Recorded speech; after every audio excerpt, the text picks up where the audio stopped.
محترم بھائیوں، بات چل رہی تھی کہ مشرکین کی عادت کو اللہ نے بیان فرمایا کہ وہ دنیا کے اندر بھی جھوٹ بولتے تھے، اور جب اللہ تبارک و تعالیٰ کل قیامت کے دن ان مشرکین کو پکڑیں گے تو اللہ کے سامنے بھی صاف جھوٹ بول دیں گے کہ ہم نے تو شرک ہی نہیں کیا، ہم مشرک ہی نہیں ہیں۔ تو اسی لیے اللہ نے دنیا کے اندر رہتے ہوئے جب اللہ نے قرآن مجید کو نازل فرمایا، ان مشرکین کے جھوٹ کا بھانڈا اللہ نے پھوڑ دیا۔ اسی لیے کہتے ہیں کہ جھوٹ بڑا خطرناک گناہ ہے۔ یہاں تک کہ ایک حدیث کے اندر اللہ کے رسول صلی اللہ علیہ وسلم نے ارشاد فرمایا، مسلمان کے اندر، ایمان والے کے اندر ہر طرح کی برائیاں آ سکتی ہیں، لیکن دو چیزیں ایمان والے کے اندر نہیں آ سکتی، ایک دھوکے بازی، خیانت، دوسرا جھوٹ۔ یہ دونوں چیزیں ایمان والے کے اندر نہیں آتی۔ اسی لیے اللہ کے رسول صلی اللہ علیہ وسلم نے ایک اور حدیث کے اندر فرمایا کہ جو بندہ جھوٹ بولتا ہے اللہ تبارک و تعالیٰ اس کے رزق کو کم کر دیتے ہیں، جھوٹے آدمی کا رزق کم کر دیا جاتا ہے، برکتیں ختم کر دی جاتی ہیں۔ تو بہرحال یہاں سے ایک اور شرارت اللہ تبارک و تعالیٰ ان مشرکین مکہ کی یہاں سے ذکر فرماتے ہیں کہ وَمِنْهُمْ مَنْ يَسْتَمِعُ إِلَيْكَ، ان مشرکین مکہ میں سے بعض وہ ہیں جو آپ کی طرف کام لگاتے ہیں۔ یعنی اللہ کے رسول صلی اللہ علیہ وسلم کے زمانے کے اندر جب آپ قرآن مجید تلاوت فرماتے تو دشمن بھی آپ کے سامنے آ کر بیٹھتے، مشرکین بھی آپ کے سامنے آ کر بیٹھتے قرآن سننے کے لیے، اور بہت سارے لوگ اس نیت سے آ کر بیٹھتے تھے کہ اس کے اندر کوئی کمی کوتاہی نکالیں، اللہ کے نبی کے کلام میں کوئی کمی کوتاہی نکالیں۔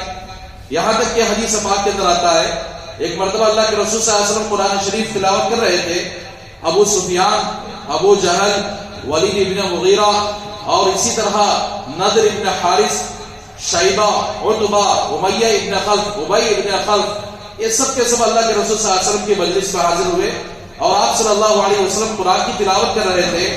تو ابو جہل نے نضر ابن حارث سے آپس میں پوچھنے لگے کہ بھئی یہ کیا کہہ رہے ہیں؟ نضر ابن حارث نے کہا کہ یہ تو پرانی کہانیاں بیان کر رہے ہیں، یہ تو پچھلی واقعات پرانی کہانیاں بیان کرتے ہیں۔ نضر ابن حارث بھی پرانی کہانیاں سناتا تھا لوگوں کو۔ تو ابو سفیان نے کہا کہ میرے دل کو ایسا لگتا ہے کہ بعض سچی باتیں کہہ رہے ہیں۔ تو ابو جہل نے کہا کہ ابو سفیان اس طرح مت کہا کرو، ایسا کہنا میرے لیے موت آسان ہے، یعنی تم اس طرح اقرار مت کرو ان کے قرآن کا، ان کی سچائی کا۔ اسی لیے اس مجمع کے اندر اللہ تبارک و تعالیٰ نے ابو سفیان کو اللہ نے ہدایت عطا فرمائی، وہ صحابی رسول کا شرف حاصل ہے۔ اس لیے کہ دل سے اللہ کے رسول صلی اللہ علیہ وسلم کی ایک بات کو مان لینا سمجھو کہ اس کے لیے ہدایت کا دروازہ کھول دیتا ہے۔ تو ابو سفیان بظاہر تو دشمن تھے شروع میں، لیکن فتح مکہ کے موقع پر اللہ تبارک و تعالیٰ نے یعنی ان کو ہدایت عطا فرمائی۔ تو لہٰذا یعنی بعض لوگ ایسا آتے تھے مجمع کے اندر جو محض آپ کی غلطیاں نکالنے کے لیے آتے ہیں، آپ کو اگر کوئی غلط سند یعنی آپ کی بات کو اگر کیا غلط سند بنا کر پیش کرنے کے لیے آتے ہیں، جیسا کہ چھٹے پارے کے اندر آپ سن چکے ہیں کہ حرمت علیکم المیتۃ والدم ولحم الخنزیر وما اہل لغیر اللہ به والمنخنقۃ۔ اس آیت کے تحت جب یہ مشرکین مکہ اللہ کے رسول صلی اللہ علیہ وسلم کے پاس سننے کے لیے آئے تو اس کا یعنی اللہ تبارک و تعالیٰ نے حکم نازل فرمایا کہ جو مردار، جو جانور ذبح کیے بغیر مر جائے، چاہے وہ بکرا ہو، چاہے وہ مرغی ہو، چاہے کوئی اور چیز ہو، تو ذبح کیے بغیر جو مر جاتا ہے تو سمجھو کہ وہ مردار ہے اور اس کا کھانا جائز نہیں، حرام ہے۔ آج کل تو مرغیوں میں اور اسی طرح فارم کی مرغیاں بہت مشکوک ہیں۔ ہمارے حضرت فرماتے ہیں کہ جہاں تک ہو سکے اللہ کا ڈر رکھنے والے مردار کو اگر کیا اوائڈ کرتے ہیں، ورنہ تو عام اگر کیا ہے مرغیاں بیچنے والے ایک لوڈ کے اندر کئی مرغیاں مر کر آ جاتی ہیں، تو اس سے اگر کیا ہے جس طرح دوسری مرغیوں کو کاٹ کر اگر اسے چھین کر اسے لگا دیا جاتا ہے اسی طرح لگا دیا جاتا ہے. اس لیے میرے بھائیو احتیاط رکھنا ضروری ہے. تو بہرحال اس طرح اگر کیا ہے اللہ کے رسول صلی اللہ علیہ وسلم پر جب یہ آیت نازل فرمائی اللہ نے تو یعنی مردار حرام ہے. جو جانور بغیر ذبح کیے کہ مر جائے وہ حرام ہے. جو جانور ذبح کیا جاتا ہے اللہ کا نام لے کر وہ حلال ہے. اب مشرکین مکہ جب اللہ کے رسول صلی اللہ علیہ وسلم سے یہ بات سنی تو ان کو اگر ایسا موقع مل گیا باہر جا کر اللہ کے رسول صلی اللہ علیہ وسلم کے خلاف پروپیگنڈا کرنا شروع کر دیے کہ یہ دیکھو بھائی ایک ایسا نبی ہے کہ اس نے اگر کیا ہے یعنی وہ جانور جس کو رب نے مارا ہے. دیکھیے پروپیگنڈا کیسا ہوتا ہے. جب کسی انسان کے خلاف پروپیگنڈا کرنا ہے, کسی ایمان والے کے خلاف پروپیگنڈا کرنا ہے, کسی عالم کے خلاف پروپیگنڈا کرنا ہے تو لوگ اسی طرح مسالہ بنا کر پیش کرتے ہیں تاکہ لوگ اس کو اگر سچا جانے. تو اسی طرح اللہ کے رسول صلی اللہ علیہ وسلم کے زمانے میں بھی ایسا ہی ہوا کہ جب اللہ کے رسول صلی اللہ علیہ وسلم کو یہ آیتیں پڑھ کر سنائے کہ مردار حرام ہے اور جس جانور کو اللہ کا نام لے کر ذبح کیا جاتا ہے وہ حلال ہے. تو اب یہ لوگ ایسا پروپیگنڈا کیے کہ دیکھو بھائی یہ ایک رب کے ہونے کی طرف بلا رہا ہے, ایک اللہ کی طرف بلا رہا ہے اور یہی کہہ رہا ہے کہ وہ جانور جس کو اللہ مار دے وہ حرام ہے اور جس کو انسان مارے وہ حلال ہے. یعنی انسان جو ذبح کرتا ہے وہ حلال ہے, جس کو اللہ مار دے وہ حرام ہے. تو یہ اس طرح کا پروپیگنڈا انہوں نے کیا. تو اس کا جواب یہ ہے کہ ان لوگوں کو بیوقوفوں کو یہ بات سمجھ میں نہیں آئی. اللہ نے ان کے دلوں پر پردے ڈال دیے تھے, ان کے کانوں میں اللہ نے بوجھ رکھ دیا تھا. یہ قرآن کی بات کو کیا سمجھتے. اسی لیے بہت سارے لوگ ایسے ہوتے ہیں مجمع کے اندر کہ بہت یعنی قرآن کو نہیں سمجھ پاتے. اسی لیے دعا کرنا چاہیے کہ اللہ تبارک و تعالیٰ اپنے کلام کو سمجھا دے. جس آدمی کو اللہ کا کلام سمجھ میں آ جاتا ہے اللہ اس کے لیے ہدایت کے دروازے کھول دیتا ہے. تو اس لیے بعض لوگ محض بیان بھی اس لیے آتے ہیں تاکہ جو بیان کیا جاتا ہے اس کے اندر غلطیاں ٹٹول کر لوگوں کے سامنے پیش کریں. بیان میں اگر جو کبھی کوتاہیاں ہوتی ہیں اس کو نکال کر ان کو ہدایت پانا اور حق راستے پر چلنا, حق کو تسلیم کرنا یہ مقصد نہیں ہوتا ہے بلکہ غلطیوں کی ٹو میں لگے جاتے ہیں. اسی طرح اگر کیا ہے لیکن ایک بات یاد رکھیں, جو بندے اگر کیا اس طرح کا کام کرتے ہیں تو اللہ تبارک و تعالیٰ انہی کو ذلیل کر دیتے ہیں دنیا کے اندر.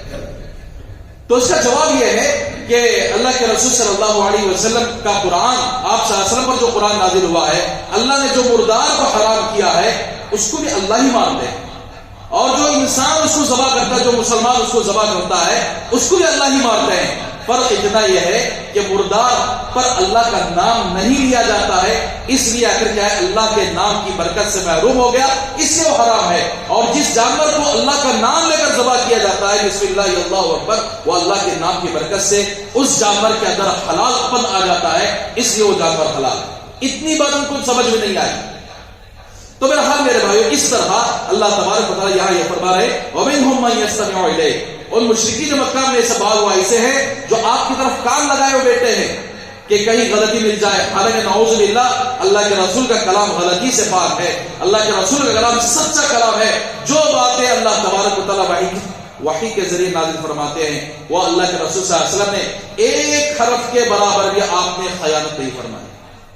جیسا اللہ نے نازل کیا ویسا وہ آپ تک پہنچا دیا.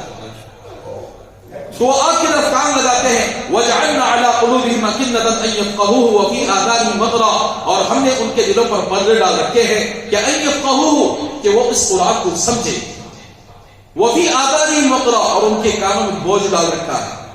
اب سوال یہ ہوتا ہے, کوئی سوال کرے کہ اللہ نے جس آدمی کے دل پر مہر لگا دیا ہو, پردے ڈال دیا ہو اور ان کے کانوں کے اندر اللہ نے یعنی بوجھ ڈال دیا ہو کہ اس کو نہ قرآن سننے کی ان کے پاس طاقت ہوتی ہے نہ قرآن سمجھنے کی اس کے پاس دل ہوتا ہے, تو پھر ان لوگوں کا کیا قصور.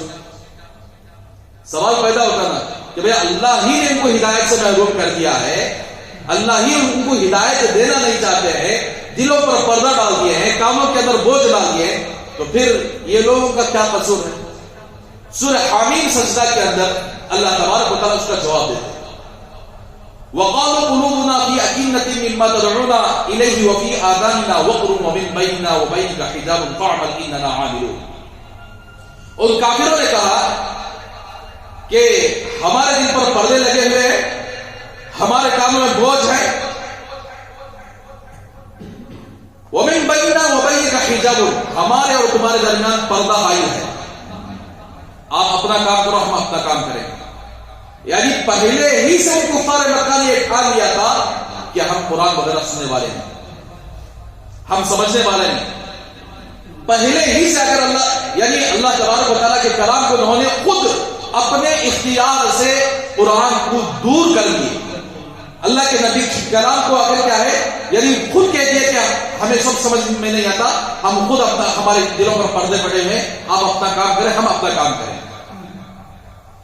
تو اللہ تبارک و تعالیٰ ہر انسان کو عقل بھی دیتے ہیں، اختیار بھی دیتے ہیں۔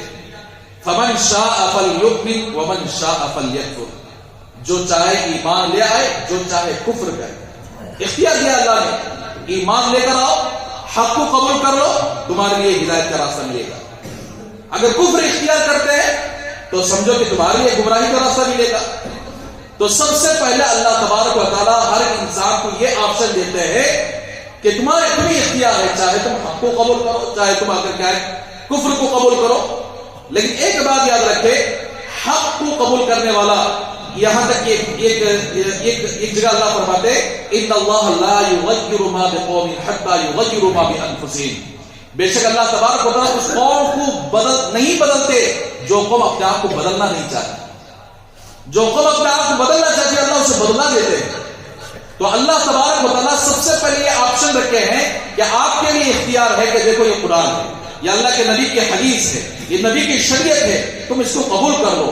اگر ان کا دل و دماغ محض ضد کی بنیاد پر، محض دشمنی کی بنیاد پر حق کو قبول کرنے سے پیچھے ہٹ جائے تو پھر دوسرا آپشن اللہ تبارک و تعالیٰ ان کے دلوں پر پردہ ڈال دیتے ہیں۔ تو سب سے پہلے ہر انسان کو اللہ اختیار دیتے ہیں۔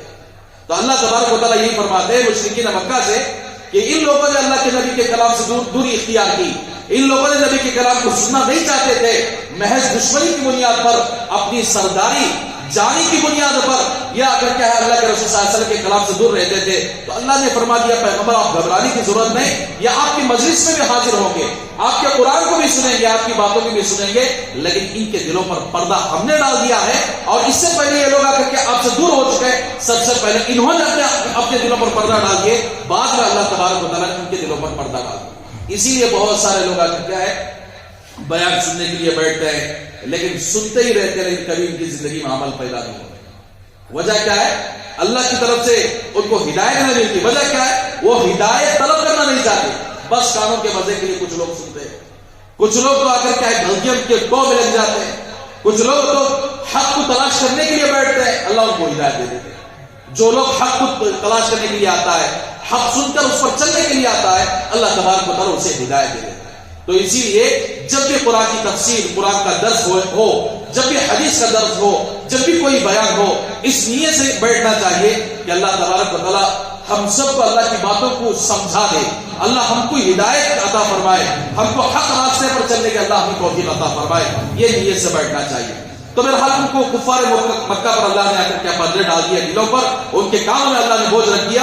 وَإِن يَرَوْا كُلَّ آيَةٍ لَا يُؤْمِنُوا بِهَا، اور اگرچہ تمام کے تمام نشانیاں وہ لوگ دیکھ لیں تو اس پر ایمان لانے والے ہیں۔ اللہ کے نبی کے کتنے معجزات وہ لوگ دیکھیں، کیسے کیسے معجزات انہوں نے دیکھا، کیسے کیسے ہمارے نبی کو انہوں نے آزمایا، لیکن بڑی بڑی نشانیاں دیکھنے کے باوجود بھی وہ لوگ آ کر ایمان نہیں لائے، اس لیے کہ ان کے دلوں وہ خود اپنے دل کو آ کر کے پردہ ڈال چکے تھے اپنے کفر اور گمراہی کی بنیاد پر۔ حتی اذا جاؤک یجادلونک یقول الذین کفروا ان ھذا الا اساطیر الاولین، یہاں تک کہ جب وہ آپ کے پاس آتے ہیں، کیا واسطے آتے ہیں؟ حق کو قبول کرنے کے لیے نہیں آتے، اسلام قبول کرنے کے لیے نہیں آتے، وہ آپ کے پاس اس لیے آتے ہیں یجادلونک، تاکہ آپ سے جھگڑا کریں، آپ کی غلطیاں نکال کر، یعنی آپ کی باتوں میں غلطیاں جوڑ کر لوگوں کے سامنے وہ پیش کریں، آپ سے جھگڑا کرنے کے لیے آتے ہیں۔ کہتے ہیں یقول الذین کفروا، یعنی وہ کافر کہتے ہیں ان ھذا الا اساطیر الاولین، محمد صلی اللہ علیہ وسلم جو بیان کرتے ہیں یہ پچھلے لوگوں کی کہانیاں ہیں۔ تو میرے بھائیو، اساطیر کہتے ہیں یہ آخر کہانی کو کہتے ہیں، کہانی، قصہ، ناول۔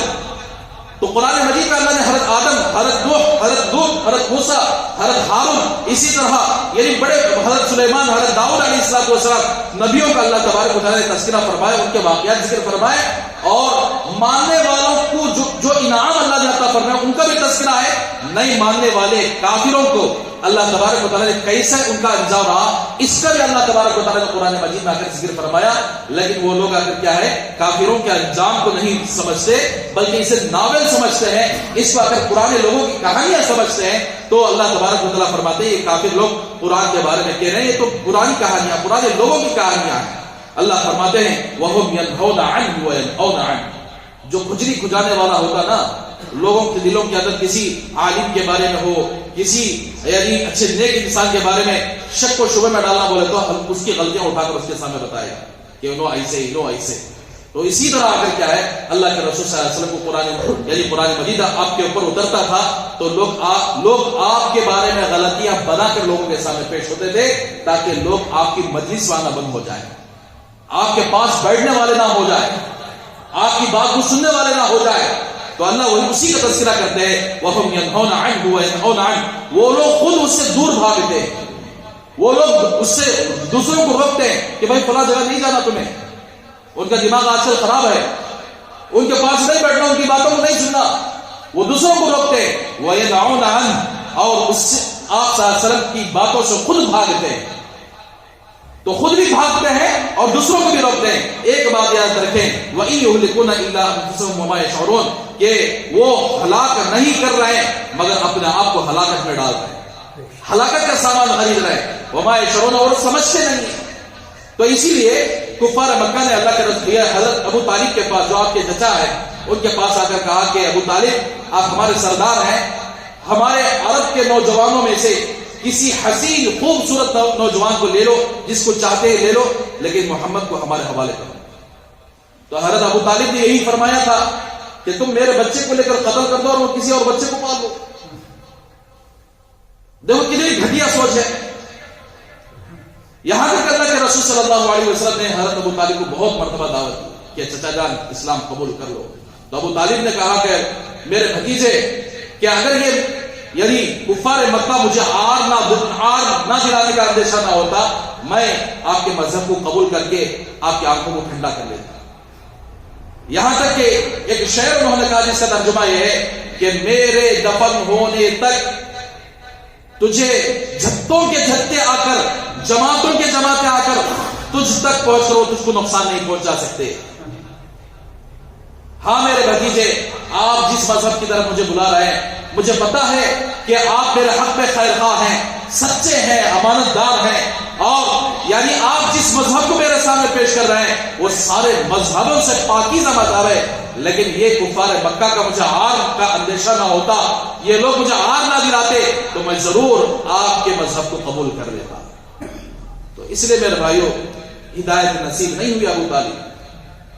اللہ نے ہم سب کو کلمہ پڑھنے کو توفیق دی، مسلمان ہو رہے، اللہ کا شکر ادا کرے. لیکن ایک بات یاد رکھیں کلمہ پڑھنا کافی نہیں، ہدایت کا بھی نہ یہ ضروری ہے. کلمہ تو اگر کافی بھی پڑھتے ہیں لیکن دل سے نہیں مانتے، کلمہ تو بہت سارے لوگ بھی پڑھتے ہیں لیکن کافروں جیسا اعمال کر رہے ہیں. کلمہ تو بہت سارے لوگ پڑھتے ہیں، مشرکوں جیسے اعمال کرتے ہیں، شرک کرنے والوں کے جیسے اعمال کرتے ہیں. تو کلمہ بھی ایک طرف پڑھیں، ایک طرف شرک بھی کرے، اللہ کا نام ایک طرف لے، ایک طرف سر جس کسی اور کے سامنے جھکائے. تو میرے بھائی یہ نہیں چلے گا. ایسی ہدایت مانگے. اللہ نے دعا سکھائی ہے قرآن مجید کے اندر ربنا لا تزغ قلوبنا بعد اذ هديتنا وهب لنا من لدنك رحمة انك انت الوهاب. اس دعا کو مانگنے کا معمول بنا لیں. یا اللہ آپ ہمیں ہدایت دینے کے بعد ہمیں گمراہی کی طرف مت لوٹائیے. انك انت الوهاب، آپ عطا کرنے والے. تو اس لیے ہمیشہ ہدایت کو مانگا کریں اور ایسی ہدایت اس کے بعد کوئی گمراہی نہ ہو، حق راستے پر چلنے کے اللہ سے توفیق مانگا کریں. تو اس لیے میرے بھائیوں یعنی مشرکین مکہ یعنی دوسروں کو بھی روکتے تھے اور خود بھی آ کر کیا ہے اللہ کے رسول سے دور ہوتے تھے. تو آج بھی بہت سارے لوگ آ کر کیا ہے فلاں عالم کے پاس مت جاؤ، انہوں آ کر کیا ہے ذرا ایسے ویسے باتیں کہتے ہیں، ان کے بیان میں مت بیٹھو، ان کی ذکر کی مجلسوں میں مت بیٹھا کرو، یہ آ کر کیا ہے بدعت ہے وغیرہ وغیرہ طرح طرح کے آ کر کیا ہے ایسے بہانے بنا کر لوگوں کو آ کر کیا ہے دور کرتے ہیں اللہ کا نام لینے سے. ایک بات یاد رکھیں، دور کرنے والے تو آ کر کیا دور رہ جائیں گے. ایک وقت ایسا آئے گا اللہ تبارک و تعالیٰ آ کر کیا ہے ہدایت کو آ کر عام کریں گے، لیکن ایسے لوگوں کو ہدایت نہیں بلکہ گمراہی. اس لیے اللہ تبارک و تعالیٰ نے آ کر کیا ہے اس زمانے کے اندر ایسے علماء کو رکھا ہے پوری دنیا کے اندر، حق اور باطل کو پرکھنے والے، باطل کو باطل کہنے والے، حق کو حق کہنے والے. تو اس یعنی ایسے دور کے اندر کوئی آدمی یعنی علماء سے ہٹ کر چلتا ہے تو سمجھو کہ وہ گمراہ ہو سکتا ہے. تو اسی لیے ہمارے اللہ والے فرماتے ہیں کہ علماء سے جڑ کر کام کریں، ہر کام کو چاہے دنیا کا مسئلہ ہو چاہے دین کا مسئلہ ہو علماء سے مشورہ کر کے کام کریں تو انشاءاللہ اللہ تبارک و تعالیٰ کی ذات سے امید ہے کہ گمراہ نہیں ہو سکتے. اگر علماء سے ہٹ گئے تو سمجھو کہ علماء سے ہٹنا یہ گمراہی کی سب سے پہلی سیڑھی ہے. اللہ سے دعا کرے گا اللہ ہم سب کی ان باتوں پر عمل کرنے کی توفیق.